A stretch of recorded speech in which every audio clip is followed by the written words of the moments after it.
Tonight on CBC Vancouver News.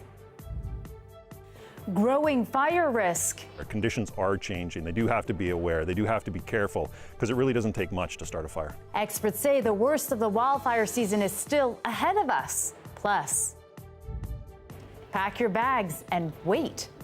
Horrible. It's not good. I'm supposed to be there early. Airline flight delays, why critics warn it could be another summer of turbulent travel.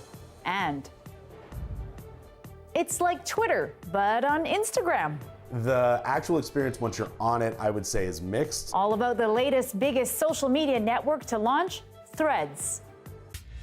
This is CBC Vancouver News.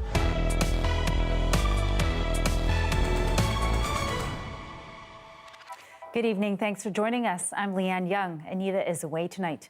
We are well into the wildfire season, but experts say the worst is yet to come, with drier, hotter summers becoming more frequent. Joel Ballard shows us how municipalities are focusing on forest fire prevention and mitigation. Last October, Coquitlam's Minnetonka Park caught fire. 14 hectares burned over 3 weeks. The fire burned right to the trail's edge here. You can see there's still some marks on the tree. These rocks still have burn marks on them.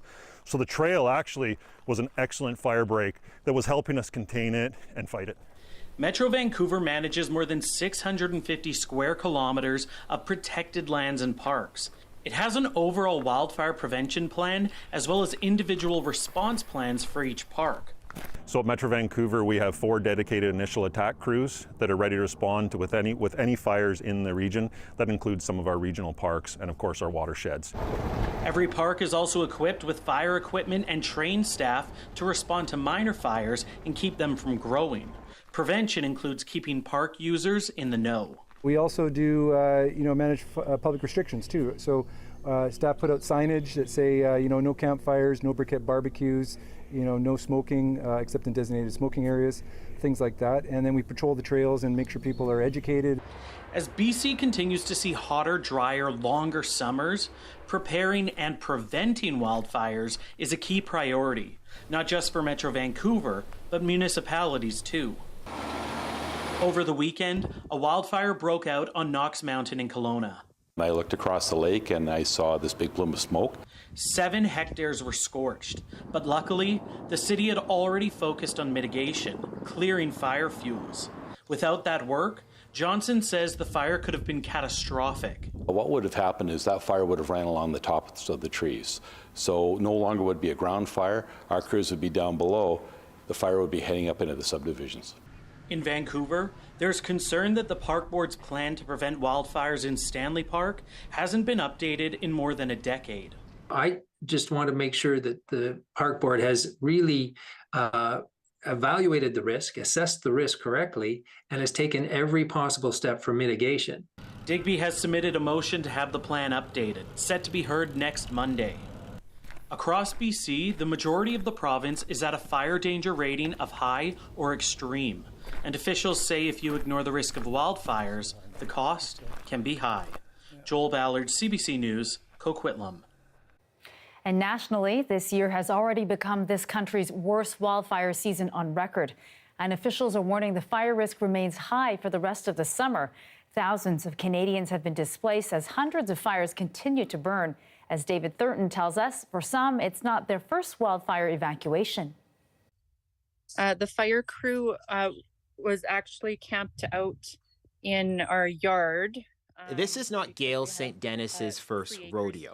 She's a survivor of the 2016 Fort McMurray wildfires. And now this year's fires in Alberta, which damaged the new home she moved to. Just the fire crew being right here at our property was the only reason we didn't lose our home.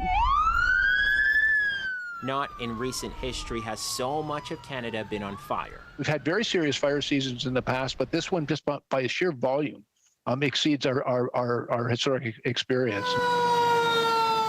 Thousands of international firefighters have come to help tame the flames, a global effort never seen before in Canada.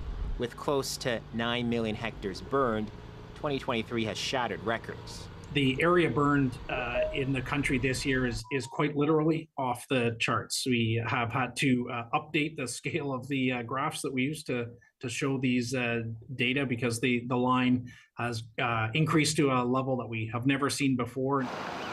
And we're only halfway through the wildfire season. This is what's in store for August. The parts of Canada that are in dark red represent a well above average fire risk. Climate change is making forest fires worse, but so is this summer's hot, dry weather and a prolonged drought. One thing that we've had is an ongoing drought since 2022, which intensified late in the summer, carried over the winter, and has spread across the country this year and intensified in quite a few areas. Another thing this wildfire season has left us with, a record number of evacuees. So you wanted me to show you the RV? More than 155,000 people, like St. Denis, have fled their homes. I know I've been through it before, so I knew what to expect, but it's still hard. Between insurance and repairs, St. Denis doesn't expect to be home until October. Beautiful home, by the way. Yeah, thank you. David Thurton, CBC News, Ottawa. A new report released by a climate change think tank is estimating the cost of the 2021 heat wave at $5.5 billion. When calculating costs, most people tend to think of damage to infrastructure and the environment. But a researcher at the Canadian Climate Institute says there are costs such as human health and lives. So we're recommending that the government of BC ensure that those costs are tallied when it comes to predicting which types of climate change effects are going to be most significant in the province and where the province prioritizes investment in preparing for those. The figure of $5.5 billion was determined using what's called the value of a statistical life. And the report is calling on the province to account for human lives in its analyses. Drought conditions are worsening on Vancouver Island, with rivers at extremely low levels compared to normal summer months. The bottom of this river in the Comox Valley is bare rock in some places, and elsewhere the water is stagnant. That's due to extended heat last fall, followed by the heat in May that's caused fast snowmelt. Vancouver Island is at a drought level 4. 5 is the most serious. It's certainly unusual to be this high this soon. It's surprising how quickly it went from relatively significant flows just because of the snowmelt process there in May to now being at very low conditions. Officials say level 4 drought means island residents can expect to see further municipal water restrictions. And meteorologist Russ LeCate joins us now with the forecast. So Russ, you're watching for a real wildfire risk, some storm activity happening. Absolutely, yes. And as Mr. Boyd was referencing there, you know, the drier second half of the spring and the sort of acceleration of the early summer temperatures showing up already is what's really exacerbated the situation. Province-wide, we have got high to extreme forest fire danger ratings. Today was a warm one as well, including in parts of the Northeast. Temperatures beginning to come down a little bit right now, but I believe the heat warnings will remain in effect. We're seeing the high at 33 in Kamloops, 35 right now in Lytton, and there are some thunderstorms rumbling around the region. That heat has set off a whole host of weather warnings province-wide. Severe thunderstorm watches in effect right now for parts of the Williston and McGregor, through the central interior into the Caribou as well, and towards the northeast. We've got a heat warning in the Fraser Canyon. That one's really got our attention too. Your province-wide forecast for tomorrow, the heat remains inland. The outlier would be the west coast of the island. That low cloud Tofino shows up around here a little later on, and it'll take the edge off the heat for Metro Vancouver. We're still talking about enough heat to trigger scattered thunderstorms across the interior, which is not a good thing with that elevated forest fire danger rating. In Metro Vancouver, we still have a little haze around. In fact, an air quality advisory issued a little earlier today will continue into tonight.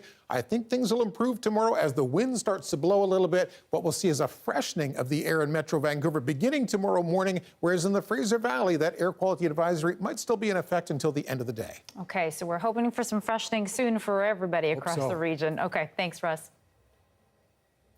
15 weeks after transit workers walked off the job in the Fraser Valley, advocates say seniors looking to avoid the summer heat are struggling to secure safe transportation to get to air-conditioned spaces. Earlier this week, BC Transit renewed its alert, warning riders that service in Agassiz, Abbotsford, Chilliwack and Hope are among the transit systems still affected by the strike. One advocate in Chilliwack tells CBC, with the temperatures hovering above 30 this week, she found 2 elderly clients who were sick from the heat. And I think this is what nobody is really thinking about. They can't because we have no busing. So there's no cooling centers, and people with low income and lack of transportation are stuck. She says when temperatures rise, seniors, people in low-income households, and single-parent families are among the most vulnerable. In 2021, more than 600 people died when temperatures soared above 40 degrees. The sentencing hearing continued today for the man who killed 1 woman and seriously injured 6 other people in a stabbing spree in North Vancouver 2 years ago. Statements from the victims and their relatives wrapped up at the BC Supreme Court in New Westminster. Defense and Crown lawyers recommended a life sentence for Yannick Bandaogo.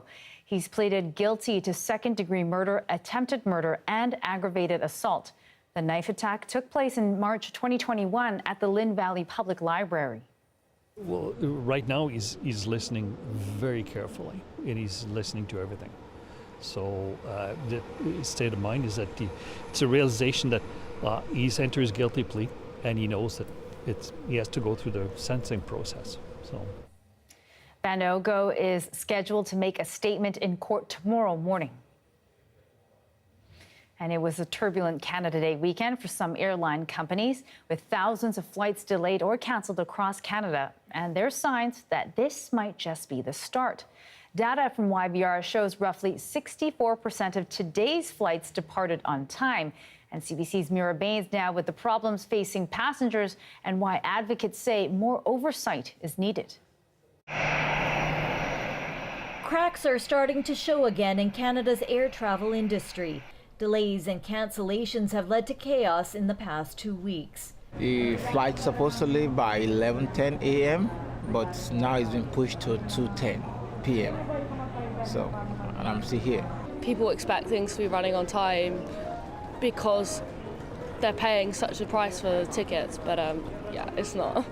Thunderstorms in eastern Canada and the U.S. led to the cancellation of thousands of flights across North America 2 weeks ago. This past weekend, some flights were delayed at Vancouver International Airport.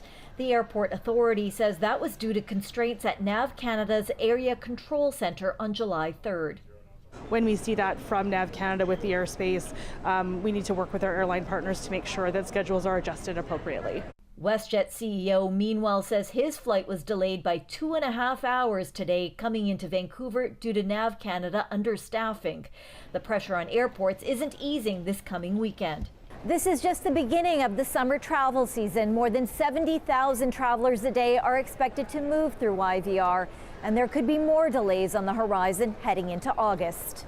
This aviation expert points a finger squarely on airlines, which he says have scheduled more flights than the system can handle efficiently. The aviation system in Canada needs some oversight to make sure that whatever is being sold to passengers has a half-decent chance of being executed by the aviation infrastructure.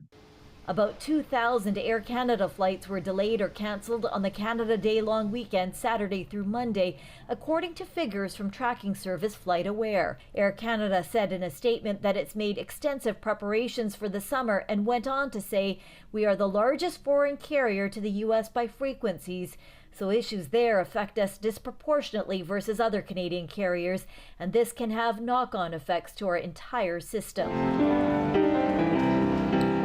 Still, as the blame game continues, consumer advocates are calling on airlines to compensate passengers for a longer list of reasons for delays and cancellations. Mira Baines, CBC News, Vancouver. And a warning tonight for dog owners after several coyote attacks at Lynn Headwaters and Rice Lake.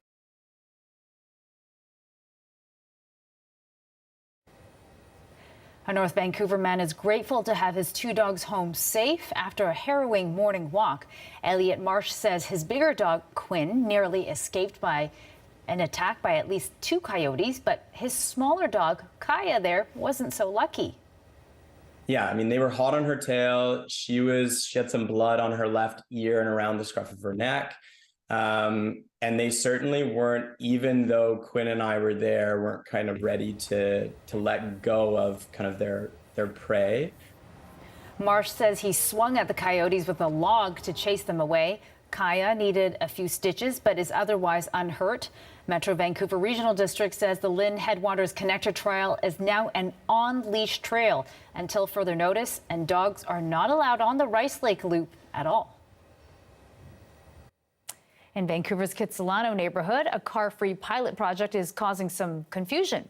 A part of U Street has been closed to vehicles since last week and will be for the rest of the summer. But as Yasmin Rania reports, while some welcome the move, not everyone is happy.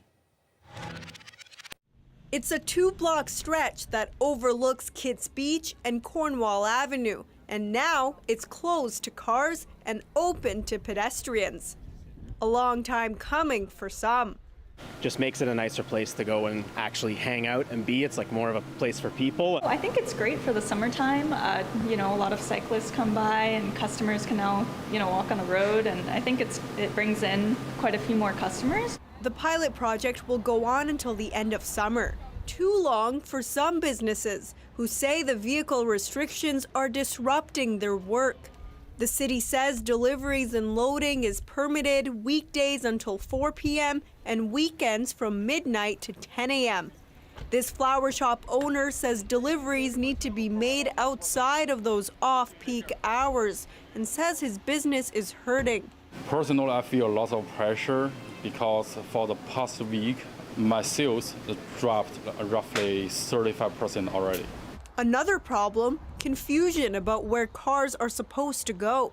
The city has placed small concrete blocks along U Street, but some say they're not big enough as barriers. No one's following this anyway, so people are at risk because cars keep coming through. Block that off, put up tables for people to sit. There's so many things that they could have done differently. People have lots of suggestions for the city to improve the street. I'd love to see it take off and actually be utilized. I think it would be great and allow the businesses to expand their patios. The city says it will monitor issues throughout the pilot and is open to making changes. If successful, U Street could be car-free during the summers or even year-round. Yasmin Ranaya, CBC News, Vancouver.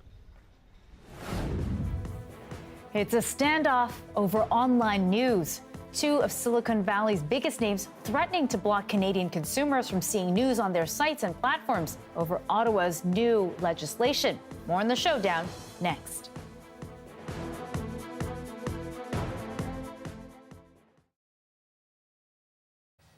And thanks for staying with us during our commercial-free live stream.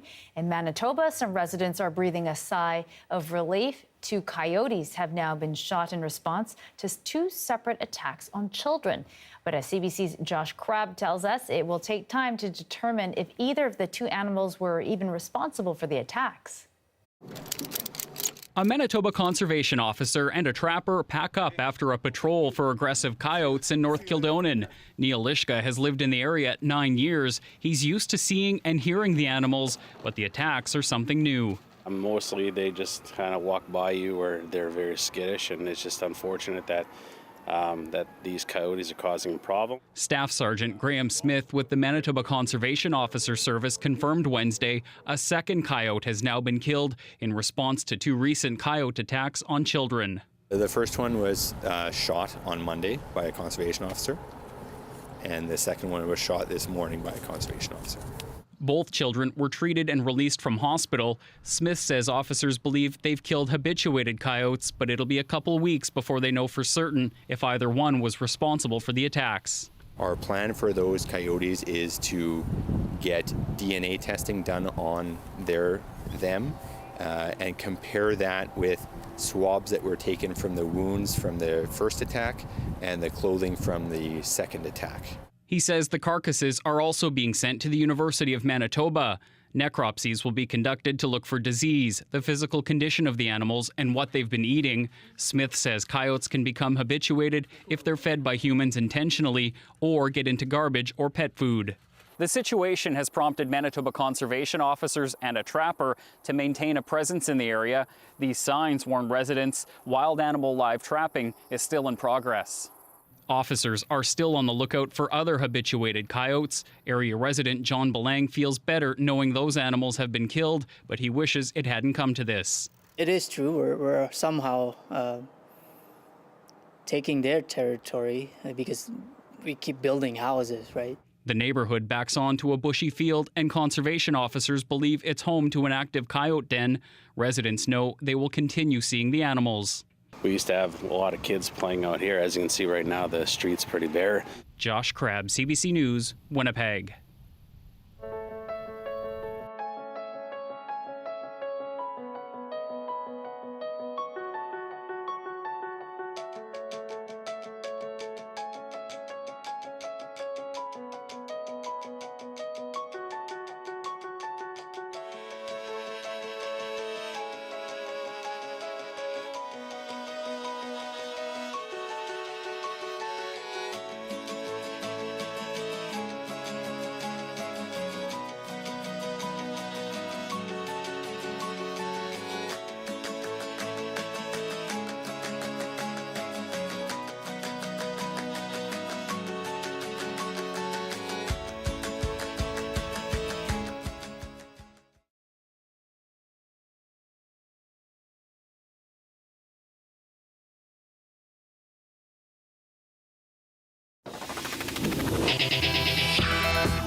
Welcome back.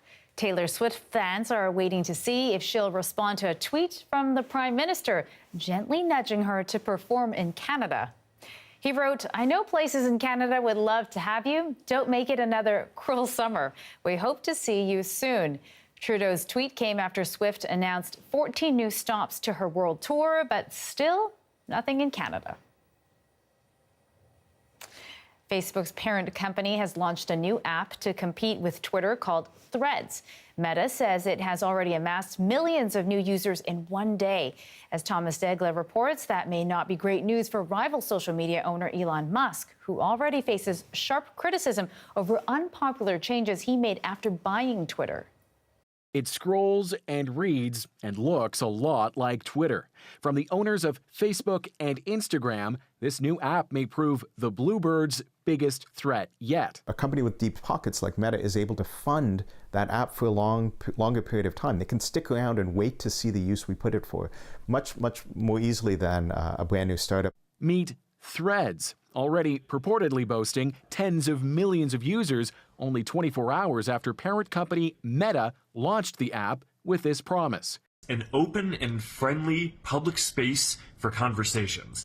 A shot aimed squarely at Twitter after users complained the platform has become darker, less curated, and clunkier ever since billionaire businessman Elon Musk took over, slashing staff and driving away advertisers with his outspoken persona. I'll say what I want to say, and if the consequence of that is losing money, so be it. Twitter rivals have appeared one after the other, none capturing as much instant attention as Threads, with big names like Oprah Winfrey, Shakira, and Tom Brady giving it star power right away. The actual experience once you're on it, I would say, is mixed. I scrolled through the first 20 threads. I was like, I don't follow any of these people. Luke Gordon-Field is editor-in-chief of the Canadian parody news site The Beaverton. Once known for its TV show, it's federal election season. The website relies on social media to attract its audience. They're now trying Threads to see if others will follow. Your casual social media user is now hearing about it and being told this is the next thing, jump on over. Whether people stay is, I think, the big question. Rumored to be facing each other in a cage match, these two are first squaring off in a head-to-head battle of the apps. Thomas Dagg, CBC News, Toronto.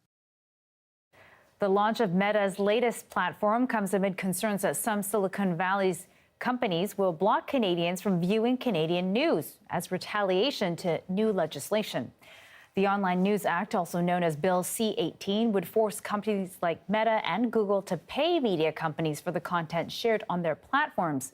Google and Meta so far are refusing to play ball, instead threatening to block Canadian news links altogether. Though yesterday, Ottawa did signal that Google may be willing to negotiate.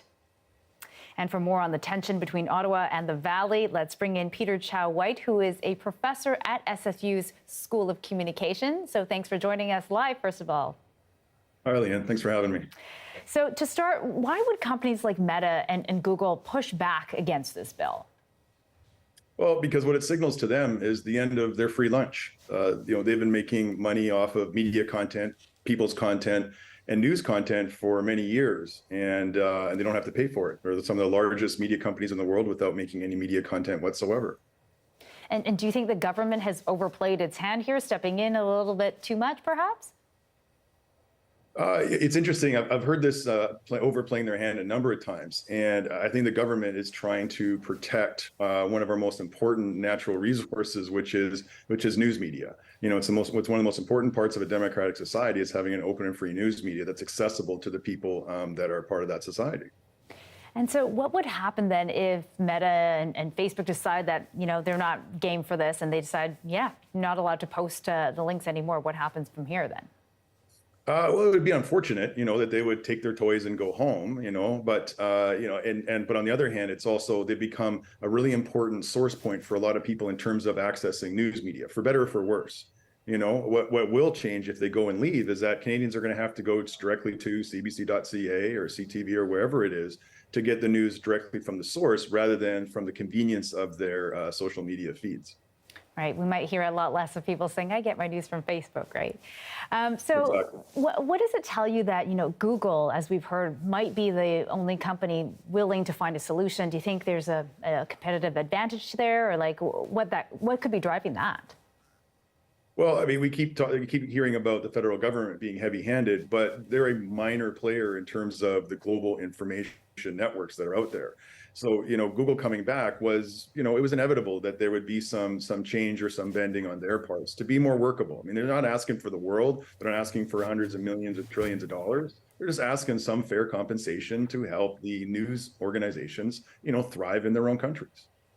Right. Okay. That's some good perspective. Thank you so much for that, Peter Chow-White. 10 years since a tragic accident that killed almost 50 people in Quebec. What's changed and what hasn't since one of Canada's most devastating rail accidents? More after the break.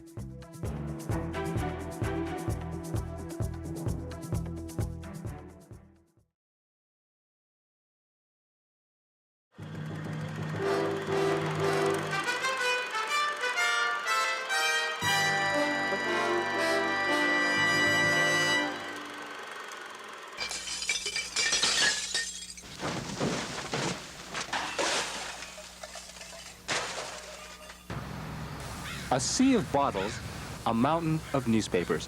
It may be garbage to most people, but to this man, it's a living. This is John. For 11 years, he's run Vancouver's recycling depot. And after all that time, he's somewhat of an expert on garbage. There's about 6 different qualities of newspaper, or paper. Pour them into that little bin. John sells this stuff to scrap companies. And while the people who haul the stuff in don't get paid anything, there is a very good reason why we shouldn't just throw this junk out. This is the place to come where I could get rid of everything in one spot, so here I am. Now, why do you come down here? I don't know. Why make the garbage pile any higher than what it is? And John agrees. Who wants garbage? Well, we can cut down at least 70%. Or, well, say 60%. Of our garbage, our waste, by using the articles that can be reused. John will deal in anything recyclable, but he won't touch plastic. Because there's no market for it. They made the damn stuff, now they can't find a way to get rid of it. John used to be an actor, and he used to sell telephones. But now, he's found another calling. Why did you get into this business in the first place? I don't know. Everybody said I was crazy. But now they're all asking me for a job. There's more to junk than meets the eye. For a collector, there could be hidden treasure.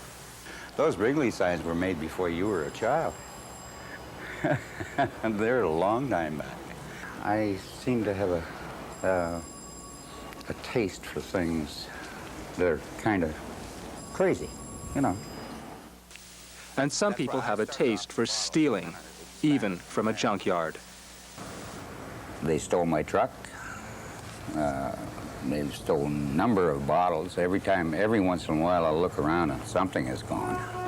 John has no desire to be rich, but he does have a fantasy about his dog, Tammy. Actually, my fantasy would be train that damn dog so it'd be the littlest hobo. So you're happy living here? Sure. I'm a recluse, eccentric. Now, what's the best thing that people can do with their newspapers and their bottles and their... Bring them to me. Keep me off welfare.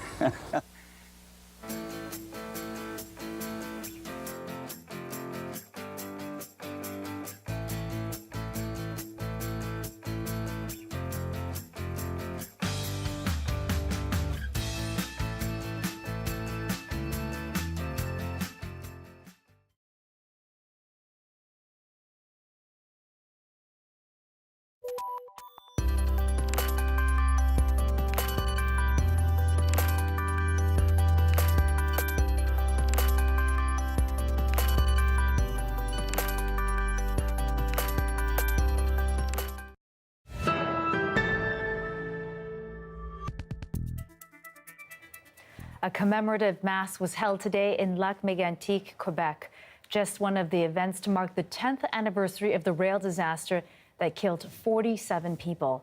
As CBC's Sarah Levitt reports, it was one of the deadliest rail accidents in Canadian history. The day of commemoration began solemn and early. At around 1:15 a.m., the same time of the disaster, family, friends, and residents gathered to remember the lives lost. 10 years ago, July 6th, a train carrying 72 cars of crude oil came careening into town and exploded.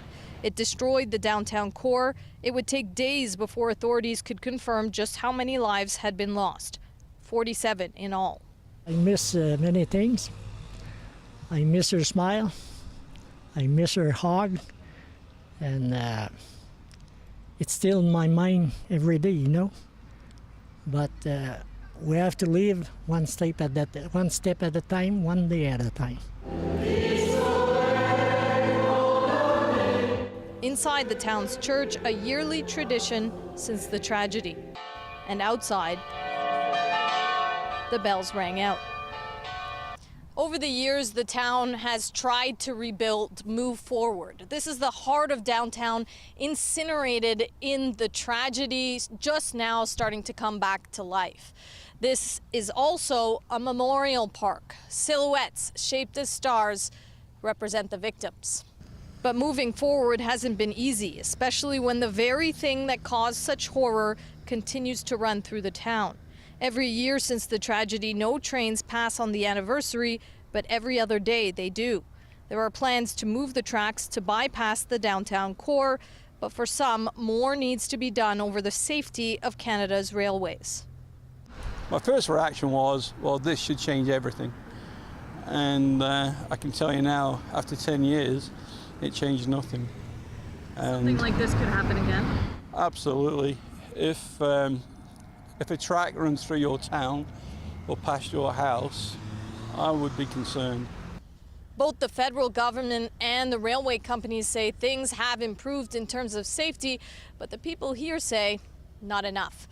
Sarah Levitt, CBC News, Lac-Mégantic, Quebec. An Alberta court has approved a settlement for a harassment case that could have an impact nationally. It started when two female firefighters came forward to say they had been harassed and bullied. As Madeline Cummings tells us, now a judge has approved a wider compensation plan. This is a huge win for women in Alberta and across Canada. A class action settlement approved in an Edmonton court this week could have implications across the country. Women who worked for the City of Leduc's fire department sued their employer last year, alleging systemic discrimination and harassment. There haven't been a lot of settlements for this type of workplace sexual misconduct in Canada, but from what we can tell, this is the highest per person settlement ever in Canada for sexual harassment, sexual assault in a workplace. The situation has played out publicly, with one firefighter tendering her resignation on the floor of a city council meeting. When I received this badge, I was full of pride. Now when I look at it, all it is a symbol of my trauma and an unsafe workplace. Though this case began with firefighters, any woman who worked for the city over the past 20 years can join the class action. Each participant could receive between $10,000 and $285,000 in compensation. The agreement also includes a public apology from the mayor and a review of the city's equity strategy. This expert says this outcome could influence future cases. One hopes that there aren't a lot of similar situations at fire departments across the country or other law enforcement agencies. But if it is the first one involving a municipality as opposed to a federal agency, then it may cause other people in other municipalities to follow suit.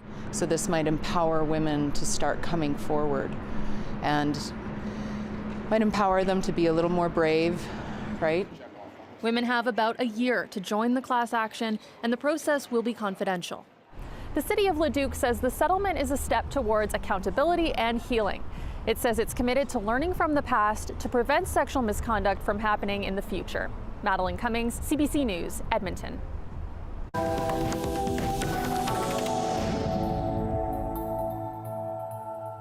The company that owned and operated the ill-fated Titan submersible says it has suspended operations. OceanGate says it has halted both exploratory and commercial missions. That as the U.S. Coast Guard continues its investigation into what caused its submersible to implode. All 5 people on board the craft died during its final trip to the wreckage of the Titanic. The company's CEO was among those killed. An 8-year-old girl was killed and 15 people were hurt when a car crashed into a school in southwest London today. 10 people were taken to hospital. Police said there was no indication terrorism was involved. The crash happened at a private girls' school in the Wimbledon district, less than 2 kilometers from the site of the famous tennis tournament. Police say the area of the school that was hit is used by students from 4 to 8 years of age. A woman in her 40s has been arrested on dangerous driving charges. At least 17 people, including 3 children, have died after a suspected toxic gas leak on Wednesday in South Africa. Authorities say it happened as illegally mined gold was being processed at an informal settlement near Johannesburg. 10 others were hospitalized, including a 2-month-old baby and a pair of 4-year-olds. Toxic nitrate gas stored in cylinders is used to separate metal from rock and dirt. Highly dangerous, makeshift mining operations like this is common in gold-rich parts of South Africa. And a tragic scene is unfolding tonight in western Ukraine. At least 6 people are dead after Russian missiles hit a neighborhood in Lviv. And as Sasha Petrusik shows us, there could be more people trapped in the rubble. Firefighters digging through the rubble, search dogs sniffing for survivors. A woman wandering with her rescued pet Budgie in a cage. There was an explosion and glass flying, says Nina, a survivor. And then there was screaming, people dying. The aftermath of a Russian missile strike around 2 a.m. in the historical center of Lviv. This missiles target directly to residential building. A strictly civilian area, says Deputy Mayor Andrei Moskalenko. Unfortunately, destroyed 35 residential buildings. 2 of them were destroyed totally, and also 5 schools and kindergartens. Wartime destruction may be a familiar scene in Ukraine, but not here in Lviv, just 70 kilometers from the Polish border, far closer to the west than to the front lines, and a refuge for thousands who have fled their homes elsewhere. But still a war zone, suggests the Russian Defense Ministry. Using long-range precision weapons, all targets have been hit, says the spokesman. He claims it was a strike aimed at Ukrainian soldiers, with no mention of civilians. In Prague today, Ukrainian President Volodymyr Zelensky promised a strong response. One of the civilians killed here was Olya's mother. My mother was hit when the ceiling fell, she says. She died. All my neighbors died. I alone survived on our 4th floor. Nowhere to escape, even on the other side of Ukraine. Sasha Petrusik, CBC News, Toronto.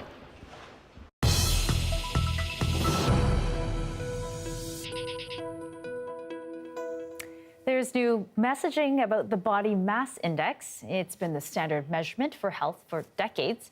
But as Paige Parsons tells us, experts say it is problematic and no longer totally reliable. BMI stands for Body Mass Index. It gives us an idea of how It's quick, it's free, and seemingly everywhere. Show how to calculate BMI. Body mass index is often recommended as a way to determine healthy body weight. BMI is calculated by dividing weight in kilograms by height in meters squared. A chart instantly tells you if you are underweight, normal, overweight, or obese. But the formula used for decades is under new scrutiny.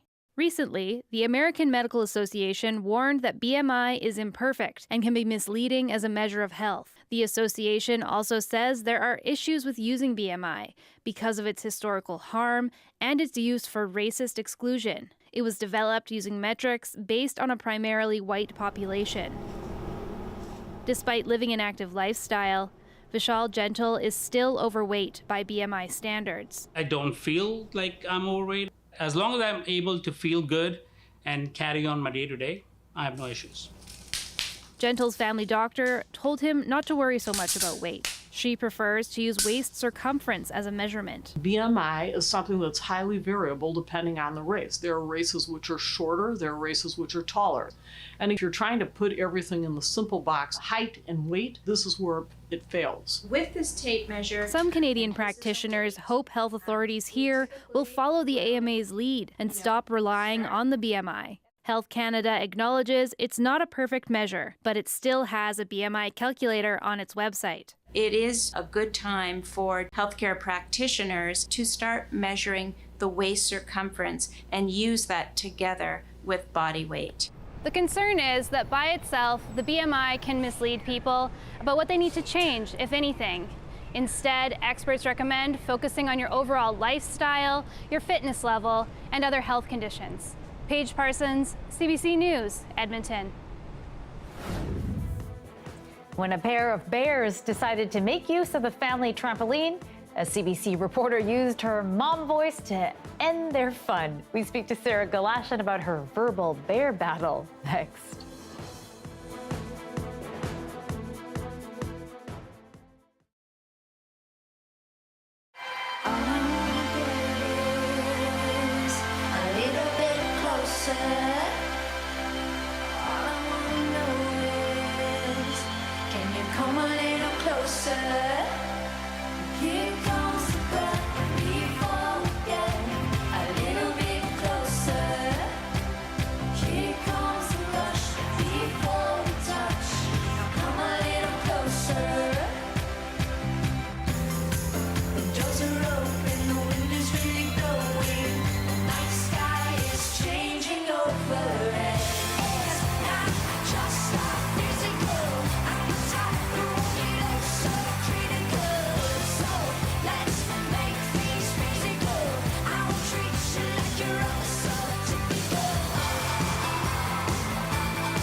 We're sharing really important information with the public, and I feel like this is exactly what our job is, especially as the public broadcaster, especially in morning radio.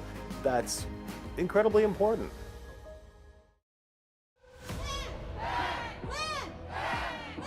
Land Back is a CBC original podcast where we uncover land theft in Canada and look at how Indigenous people are taking it all back. And that's what empowered nations and empowered people to just literally steal land. This is a consequence of your actions. And it's time to give land back. Land Back is out now on CBC Listen or wherever you get your podcasts.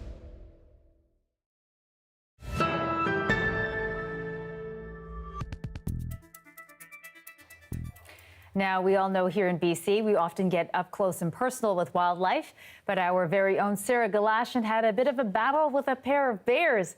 They took over her kid's trampoline in her Coquitlam backyard. But Sarah, using her best mom voice, told those bears to take a hike. Out you come. That's right. Yes. Good, good. There you go. You too. And did the bear listen? Yes. Sarah said her kids left the trampoline open and they took that opportunity to clamber in. She says bears are extra prevalent in her neighborhood these days and has plenty of video of them hanging out in her hood. I spoke with Sarah earlier today. We are Facebook friends. I've seen many of your bear videos, but I think that one takes a cake. No, it does. So you're right. We have lots of bears in our backyard and our front yard. We live right on a green belt, so and we live in Coquitlam, so it's not to be unexpected. But we've never. I mean, that trampoline gets left open all the time. I thought, okay, so a little scream. And then I ran back inside. I thought you just probably didn't flinch because you're so used to it. Okay, well, little scream, yeah. I'm very used to it, but anyway, so I went back inside and I thought, well, I should really check the cameras before I'm venturing out. You know, my kids and my husband are out camping, so I'm alone. So I checked the cameras and I see, oh, for hours they've been in the backyard wrestling. And then I saw them in the front yard, and so I'll just stay inside while these bears do their thing.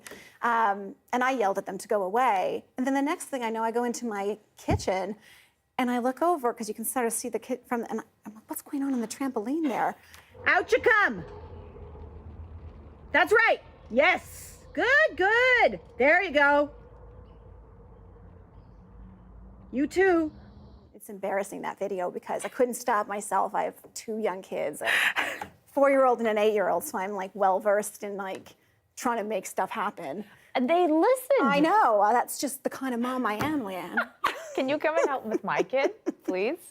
I don't think my kids listen to me in the same way that those bears did, but they do say use a commanding, loud voice when you're dealing with bears. And for years we've had them, and I'll yell at them to get off the property, make a lot of noise, that kind of thing. Yeah. But yeah, it was kind of amazing watching that back and watching them like look up at me, stop what they're doing, and then literally jump out through the hole, because I was really concerned they were going to get, caught up and maybe hurt in that net. But my kids are going to get a kick out of it. They're going to think it's hilarious, and it will just reinforce why, our kids don't. We have a 4-year-old and an 8-year-old, so we like to be in the backyard with them, for obvious reasons. Have you guys ever done like bear safety or talked a little bit about that with the kids? We have, and you know what? And we're not afraid of these bears either. I should say, we have them enough that. I've become much more comfortable with them over the years. I know that they're not there in any way for me. They're just looking for food, and so we do everything we can to mitigate that. And I talk to my neighbors about mitigating that as much as possible too. Good mom and journalist in you. Oh, I'm the garbage lady in my neighborhood. And everyone who's watching who's in my neighborhood knows that's true. I think you missed your calling to be, the bear calling lady now. But this is my side hustle now, Leanne. Yeah, I'm not a bear whisperer. Clearly you heard me. I don't whisper at all, but I might, But you got through to them, so there's something there. Bear trainer in the circus, maybe? Yeah. I'm going to get you a top hat. Perfect. All right, perfect. All right, thank you so much, Sarah Galashan, for chatting with us today. Yeah, you got it.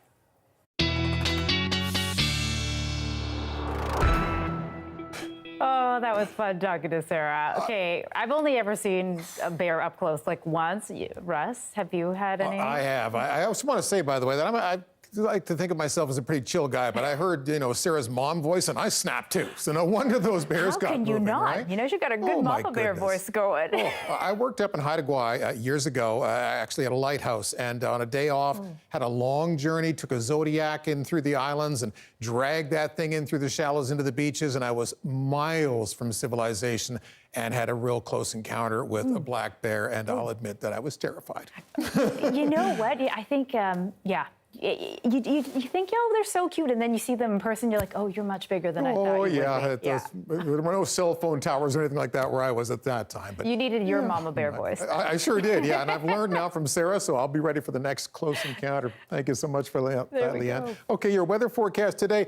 Your satellite analysis shows you that strong high-pressure ridge, but again, over the top of it, some little feeders of moisture sort of working their way across parts of the province. That's what set off a number of the warnings. We had hot conditions for today. Currently, the warnings that are in effect, we have heat warnings for the northeast part of the province, inland sections of north and central coast, and for the Fraser Canyon. The severe thunderstorm watch continues for parts of the Caribou, the central interior, McGregor, and Williston, and neighboring districts. There's one more weather warning to talk about, or at least advisory, and it's local. What we're looking at here is an air quality advisory for the northeast sections of Metro Vancouver. That's into the Coquitlam area, Pitt Meadows, southeast parts towards Langley, and throughout the Fraser Valley for elevated levels of ground level ozone. Smog, I guess is what you'd call it. It'll be here during tomorrow morning. I don't think so much for the afternoon. The breeze begins to blow overnight. It's that fresh marine breeze coming in through the Strait of Juan de Fuca. And I think by midday tomorrow, we still have some sun in our forecast, but the wind is blowing and it's going to take the edge off the heat. That same breeze will usher in some clouds around the mountains.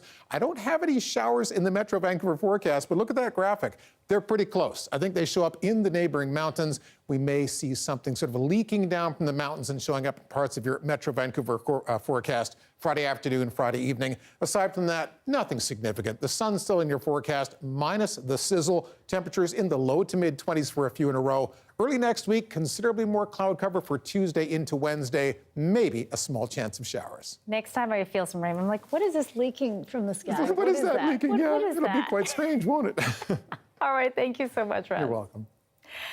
Every week, our Lisa Christensen sets your social calendar for the week ahead. And this week, she heads south of the Fraser for an event that features those on both 2 legs and 4. So much farmland out here. Here we are, the Grange. This is Getting Out for this week, and I'm in Tsawwassen Southlands neighborhood, and we are about to find out more about pups and pints. Tell us about where we are. So we are in Southlands Tsawwassen, which is a development here in beautiful sunny South Delta. You've got quite an event coming up this weekend. Yes, we have Pups and Pints happening this weekend at our usual farmers market. So we're going to have all the usual farmers market attractions, all of the food trucks and the lovely vendors. But in addition to that, we're going to have some dog trainers and dog-friendly activities and a beer garden hosted by Barnside Brewing. There is a rescue group called Endless Possibilities who's going to be coming down with some dogs so you can meet the dogs and fill in an application because there's so many dogs that need new homes. And this is a rescue dog too. He is. This is Wheeler. He came from the Northwest Territories SPCA and he turned 4 last Friday. Happy birthday, Wheeler. Is he trained to do things? He is. Through. Yes. Through. And sit. And up. Good job. The 44th annual Harrison Festival of the Arts kicks off tomorrow. It features an artisan market, workshops, and concerts. It's the 35th annual Dancing on the Edge Festival of Contemporary Dance. It starts today and runs to July 15th in downtown Vancouver. Coming up this Saturday, it's the Kitsilano Street Party. It's all along West 4th Avenue. Bands, food, but don't forget, take transit. Leave your tractor at home. And that's been Getting Out for this week. And don't forget, if you're coming to Southlands for this big event, bring your pup, get a pint. Dust off your cowboy boots. When we return, we head to Alberta for the kickoff of the 121st Calgary Stampede.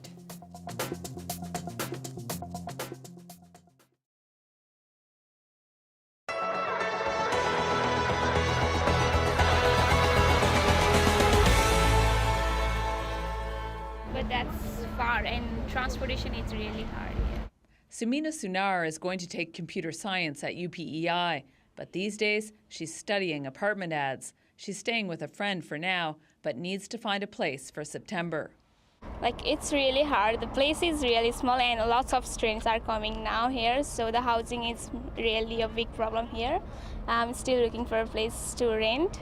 This UPEI student has an apartment now, but he says it's tough to find places with reasonable rents close to campus. We tried Kijiji and Facebook Marketplace, but we couldn't find anything over there.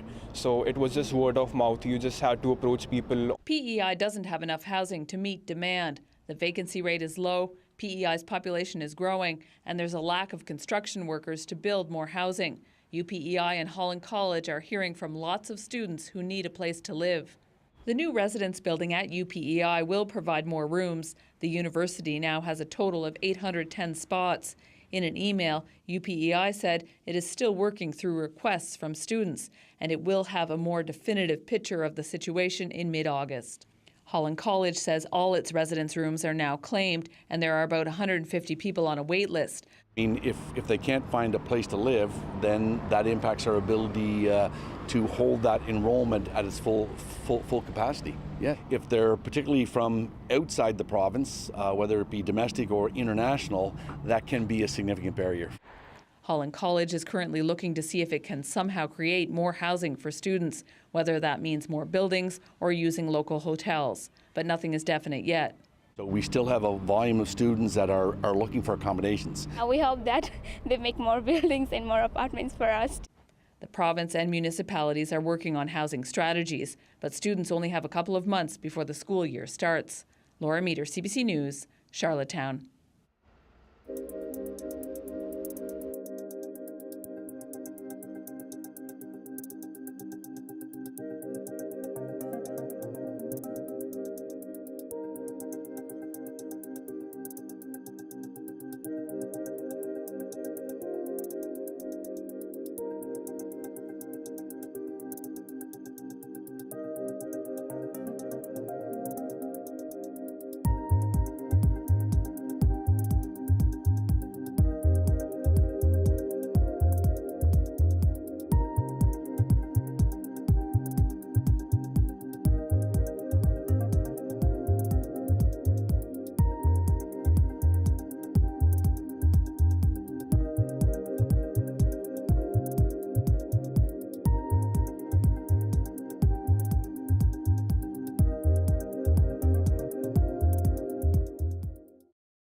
Hi, I'm Amy Bell, and here's what's in your CBC Vancouver inbox.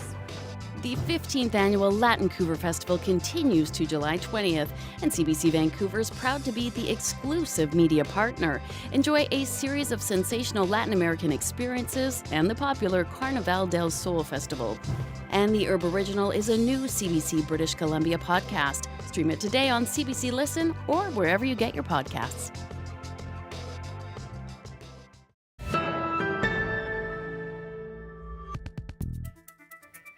At the Calgary Stampede, pancake breakfasts are a staple. The popular event is held the day before the official start to get people into the spirit. And this year, Alberta Premier Danielle Smith tried her hand at the griddle. Here we go. Ready? High in the air. High. Ready? Yep. Woo! It's sticky, that one. Large crowds gathered to take in the first flip event for the informal kickoff to this year's festivities. And when the Stampede Parade winds its way through the downtown streets tomorrow, Canadian astronaut Jeremy Hansen will trade in his spacesuit for some cowboy boots and a hat as this year's parade marshal. Always a good time at the Stampede. That's it for us tonight. Thank you so much for watching. And a reminder, if you're not already watching us on CBC Gem, it's our free app. You might want to check us out there.